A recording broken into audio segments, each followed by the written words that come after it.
everybody. Welcome to the presentation of our three wonderful students in urban design. I'm going to set up first the logistics of this thing. We are going to start with Lauren. She will have 15 to 20 minutes to present. Then the first to ask the questions is the members of the committee. If the members of the committee finish with their questions, then we put the rest of the questions on the floor. And we ideally, we are not going to take more than 5 to 10 minutes with the questions because we have 3 presentations. Having said that, I'm going to introduce the first candidate, who is Lauren Wilder. I was lucky enough to have Lauren in many different classes. And by the way, probably the origin of her first project that she is presenting now, they started in one class that I was teaching 2 years ago, or 3 years ago, a design process class. And I would say that I have sort of analogy between what I have seen in Lauren and her work. Her work is based on flowers, which are fragile. She is very interested in family, and that's something that she will present. And the work that she did and the way the evolution of her as a student came through a series of kind of unfolding Lauren, getting structure through geometry, and I think that those things that happened to the pieces that she was making somehow also happened to her. I'm very proud to introduce Lauren because I have been teaching for a very, very long time. And I have to say that Lauren probably is one of the students that I have the chance to have that has evolved more in a very, very short time. The Lauren I met 3 years ago is not at all the same that is going to be standing today. So please welcome Lauren.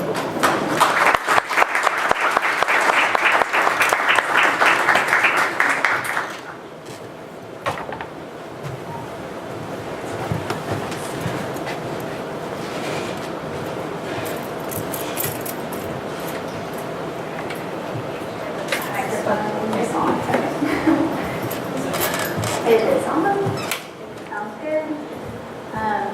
If we could dim the lights, it'd be awesome.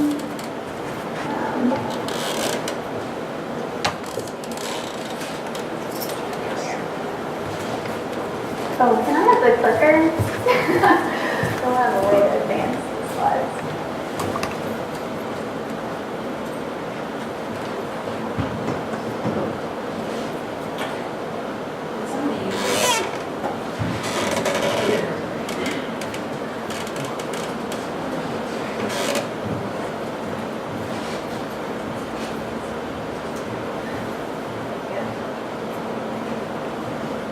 Hi everyone, thank you for being here this evening. My name is Lauren Wilder, and in this presentation I will share with you a synopsis of the research and production of my art and graduate project titled Bloom.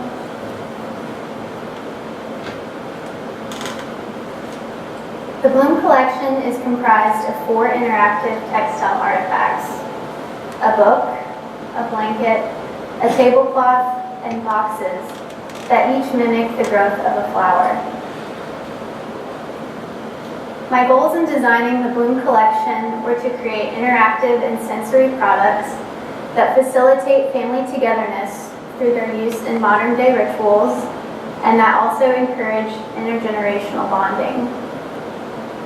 And to inspire an awe and respect for the natural world by leading users to engage with nature in unique ways through the application of natural order in their design. In our digital age, dominated by time in front of screens, society is experiencing less face-to-face interaction, less physical labor, and less time outdoors. The products of the Bloom Collection respond to these concerning cultural trends through research and ritual practice and the benefits of family-based nature activities in order to inform how each object can foster positive social interaction and reconnect us with the physical world. According to studies published by the American Sociological Association, the practice of ritual is socially transformative.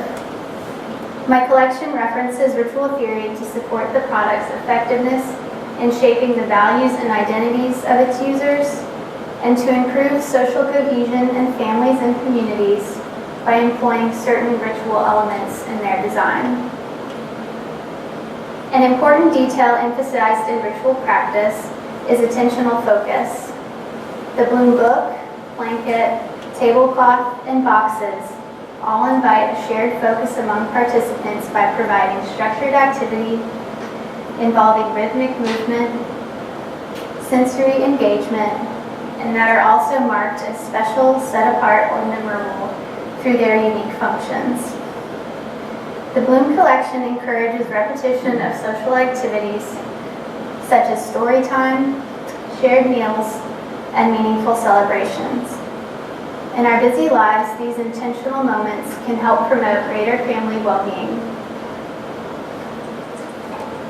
Studies in environmental and family psychology show that activities engaging with nature reduce mental fatigue and restore our attention spans more effectively than other forms of family entertainment. Activities and adventures in nature separate us from distractions and provide us with soft stimulations such as water, greenery, and wildlife that allow our minds to relax and recover. There's an emphasis on family-organized nature activities because the amount of time a child spends outdoors is strongly correlated to the amount of time their parents or guardians spend outdoors. And experiencing natural environments as a child more profoundly impacts and influences one's lifelong environmental concerns and attitudes. By encouraging families to plant seeds every spring, to choose to eat outside rather than inside when the weather is nice, or to continually recognize nature's beauty, the products of the Bloom Collection combine ritual practice and activities in nature for the benefit of both people and planet. To keep this research incorporated into the development of my collection, I continually returned to a conceptual framework, referencing the flower as a model for interactive artifacts used in collective rituals for the benefit of nature and society. This concise statement helped direct my design decisions and kept each product of the Bloom Collection unified. While connected thematically under this framework, each product is distinct in its form and construction. Each artifact had its own unique research and considerations in structure, material, and surface.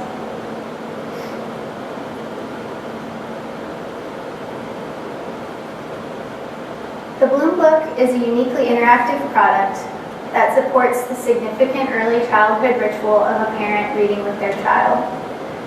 It is a fabric book that tells the story of a seed becoming a flower. The experience of turning the pages is actually turning back the petals of the flower, allowing the users to reenact the blooming process of which they are reading. Pages made of fluffy fleece, embroidered text, and seeds represented by buttons all further invite the readers to touch. Through tactile engagement, the Bloom book exposes children to a natural phenomenon and hopefully sparks their curiosity to find examples in the real world.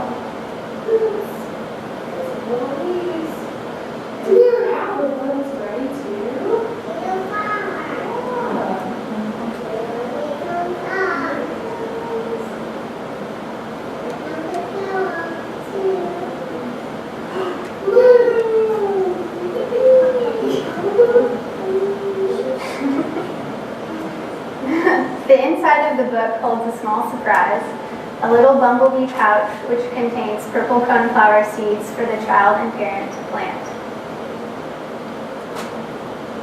The initial concept for the Bloom book was a response to an assignment in the design process course during my first semester. I proposed to create a tactile expression of my newly discovered affinity for organic growth and radial symmetry. Through playing with cut and folded paper, I found that the front and the back of each page could work in tandem for telling the story, and that finally reaching the center provided opportunity for revealing something special. The first hand-stitched version of the book was wonky and time-consuming, but the challenge of a sewn construction led to a better understanding of the various components of the design. Development of a more refined and reproducible cut-and-sew pattern followed. I drafted the various parts of the book in Adobe Illustrator, staying conscious of the size, shape, and angle of each page to ensure that all the pieces would fold and layer precisely. The first test print on cotton was easily constructed, but lacked the body and weight of my hand-sewn prototype. However, switching to a heavier, loftier fabric complicated the layering and finishing process. Decisions such as edge finishing, the number and size of the interior petals, and the inclusion of button seeds had to remain compatible, balancing tactility with functionality. The final phase in the Bloom book design process was designing the printed fabric. Using digitally printed fabric allowed me to engineer the print within the pattern pieces. But the unpredictable color translation from the computer screen to fabric ink required that I define a very specific palette, test printing various colors before illustrating. After making selections from printed color swatches, I digitally painted and then collaged the illustrations.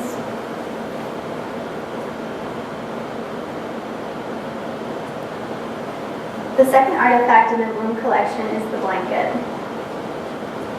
The Bloom blanket equips families to enjoy time together in nature. At a compact 1.5 by 1.5 feet in its closed position, it is ideally portable and lightweight for outdoor excursions, and unfolds to a full 8 by 8 feet to comfortably accommodate up to 4 or more people for a picnic. Its structure, a flexible triangular grid with stabilized interior areas, aids the folding process and provides padded seating. The blanket is packaged such that when the 4 corners are pulled, it blooms open like a flower. This fun transformation while setting the picnic incites a cheerful attitude for the outdoor meal.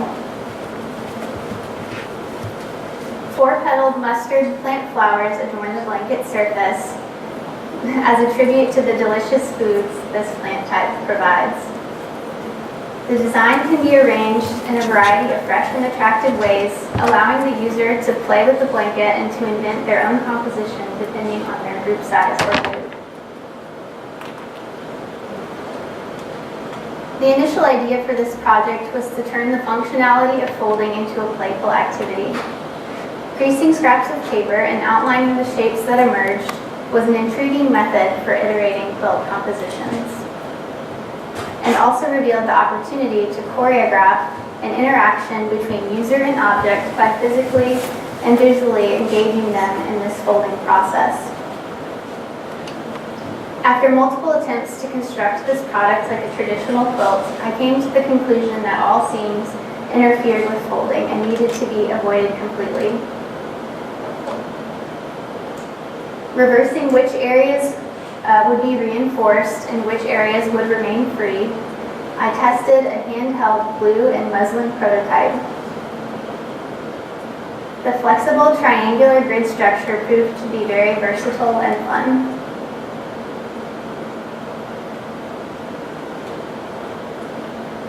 The supplies for this project were 2 sides of wide printed whole cloth fabric with the distribution of firm fusible stabilizer, spaced carefully with laser cut guides.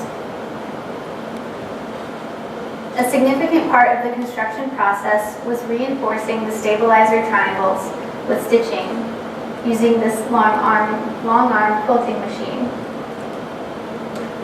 This finishing detail would allow for the blanket to be washed.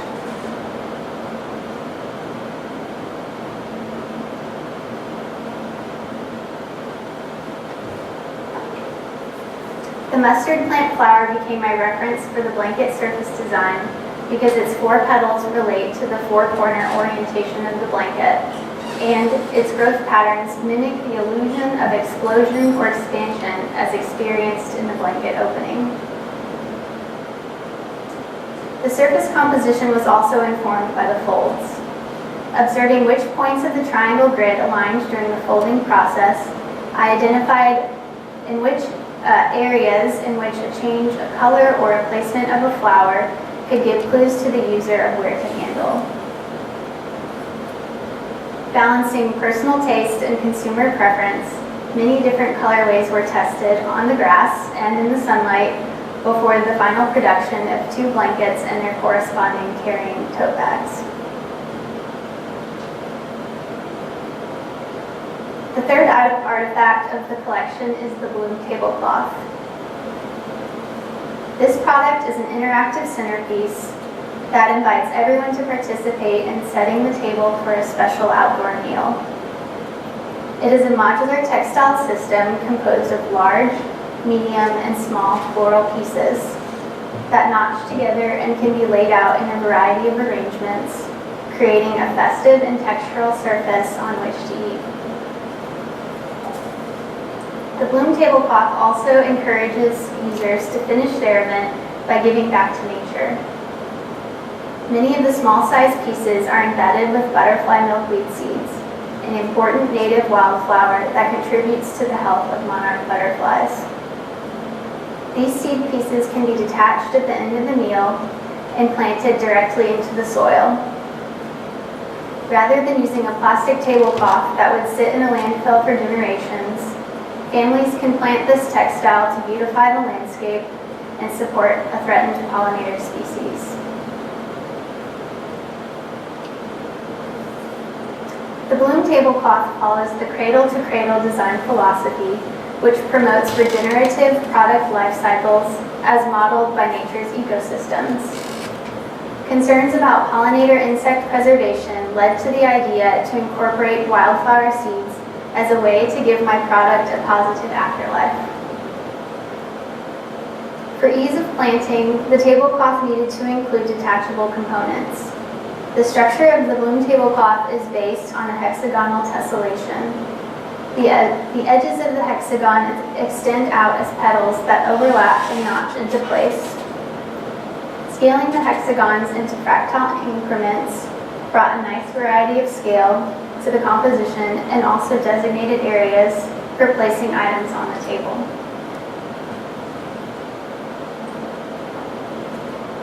Another important consideration for this plantable product was the choice of biodegradable material.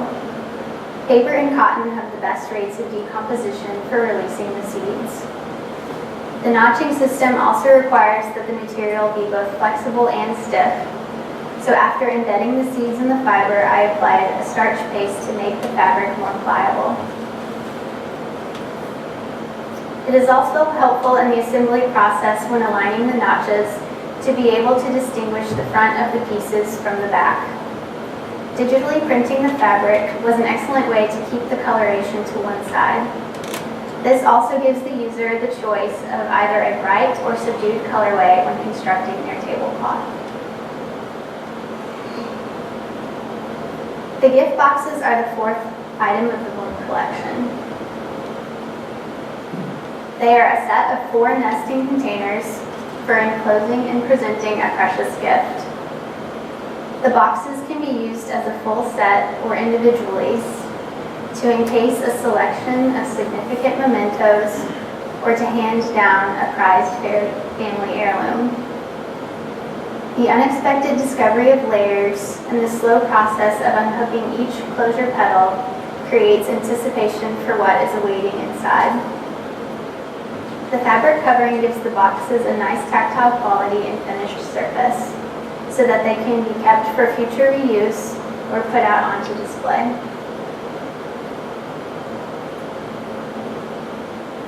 After creating this kinetic sculpture during a paper folding workshop at Penland School of Crafts last summer, I became intrigued with the action of concealing and revealing.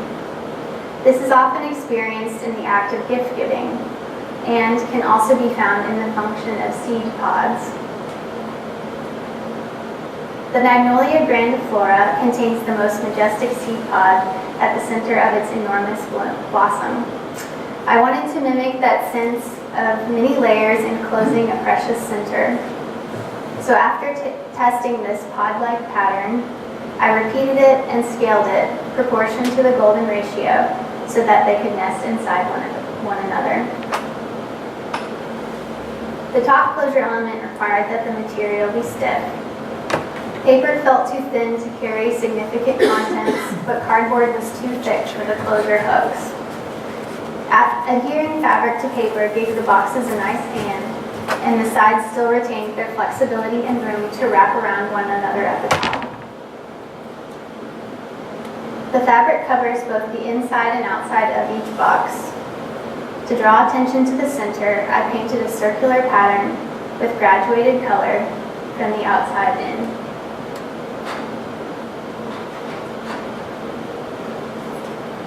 This collection is the result of an enduring fascination with blooming and tactile engagement that I've had the privilege to explore during my entire 3 years in this program. Through research and ritual, the benefits of spending time in nature, interactivity, and natural order, Bloom is a collection of products that encourage curiosity, play, community, and generosity, as they bring users together to interact and enjoy time together. The various areas of my collection framework offer opportunity for further applications, and I hope to continue exploring the many possibilities of this research as I continue my creative practice. Thank you so much to my committee for your support, your enthusiasm, and your wonderful influence. And thank you to my husband Ian and my family and friends for your patience and constant encouragement. And thank you to all of you for listening.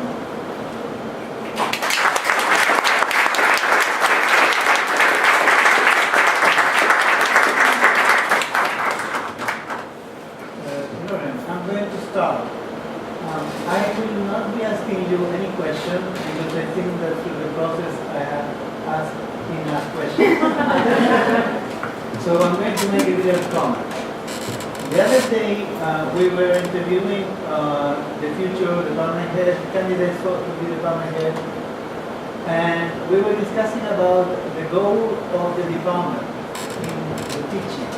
And it was concluded that what we really, our goal is to make the student more creative. I think that goal is totally achieved with you. And I think that the more important thing, and I have to say, I have seen your work, I don't know how many times, but this last time in which I see your presentation, I'm totally blown away. Thank you. And blown away because there is such a consistency and creativity in inventing different pieces that are connected, that relates to your idea of, which is the main thing, in fact, to make products that are related to different ages of the family and for different moments that are going to become special moment. I think that sort of consistency is very difficult to achieve, and you did it. So congratulations, Laura. Thank you, Adam.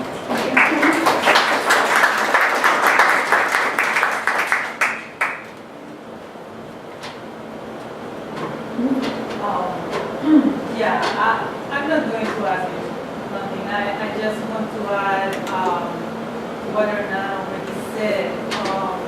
I think that you are a real case of a designer that is trying to make this world better.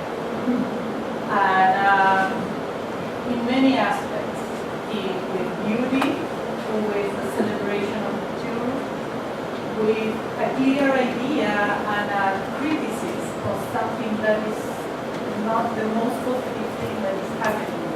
And in some way, when the design is helping to promote human values, I think that this is the most ambitious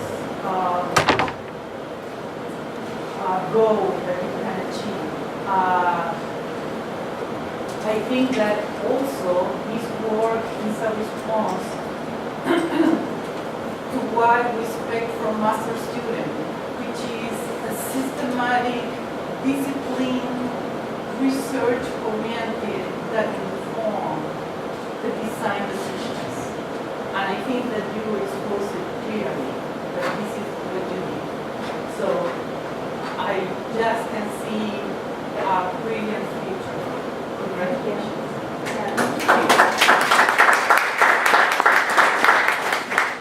Say that's something, one of the main things that I've learned in the program is how to bring content and apply a context to my work now that I didn't have when I came into the program. So. I'd like to share a few words. I mentioned that I was invited to participate in this committee because of my background teaching design, production design, and product design, and my affinity for geometry. And working with you through this process is so refreshing to me. I have enjoyed every step. Some details. How do you take a moment, a cherished moment in the life of a family, and then create a product that will facilitate that? This is not easy to do, but you've done it 4 times in a row. So I am deeply impressed with what you're doing here. I just want more and more and more. This is a collection that I can imagine expanding year after year. It's uniquely satisfying, and I thank you for presenting this to us. Lauren, where to start? It's her job. I remember when we first started working together in Stone Construction, and the hesitant steps I saw you take in the beginning, and now just working with you as a technical consultant, you took those steps on your own, really. Some days I wondered, why am I here? She's so confident. And what really impressed me from a technical perspective was how very calm and how very interested and you were in exploring all these different materials. And you knew what question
hands-on technical aspect and the concept and the context of creativity. So very well balanced in a presentation work. So yeah. We have a few minutes for questions from the audience. So we can all hear. It's hard to hear. Thank you, Lauren. I really appreciated your explanation of your technical experimentation. I think that was a really strong part of this presentation, and as somebody who's not intimately familiar and has sort of seen some of this stuff happening along the way in bits and pieces, I really appreciated that a lot, so thank you. I have a question about, so your project, and in some way, each one of these pieces is sort of asking us / forcing us to slow down. And I think you could argue that some of the reason that, the screens are sort of around us is that the context of the family and the pace of the life is really happening. So it's kind of like hurry up and have family time right now, right? And so I'm wondering how you've sort of thought about, or if you can talk a little bit more about how these products sort of encourage this slowing, possibly to a group of people who don't have the time to slow down in the way that you've sort of presented it. If you could sort of talk about that a little bit and what your thinking is there. Sure. Part of the research that I didn't get to include in this presentation was sort of the revival of craft hobbies now in sort of our digital age, and sort of the trend that we're seeing with people sort of want to reconnect with the tactile because we don't get that as much. Just made me think about sort of this universal innate need to use our hands. I mean, I'm sure some people aren't as interested in craft as others, which is totally understandable. But I know personally, it helps me sometimes to connect with other people or to socialize when I'm sharing an activity with them. So to be able to provide a product that maybe eases that social anxiety or awkwardness for families, or just provides them with an idea of something to do, to get outside or to, I don't know, come away from the TV and read this book. It just seemed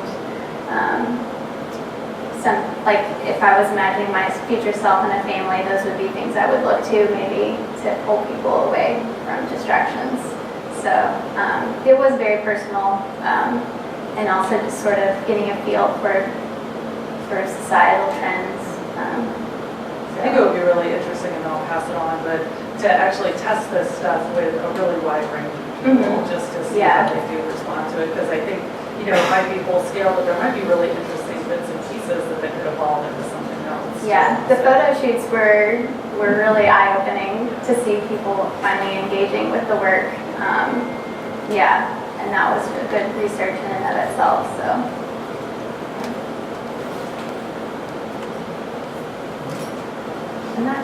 Any other questions? There. Also, afterwards, we have all of our things set up in the fishbowl room across the hallway. So we'll still be here afterwards. If anybody has any smaller questions that they'd like to ask, we'll be here. And you can play with the objects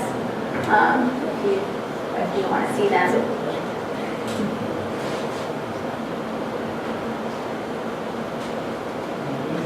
If there are no more questions, thank you, Lauren. Thank you.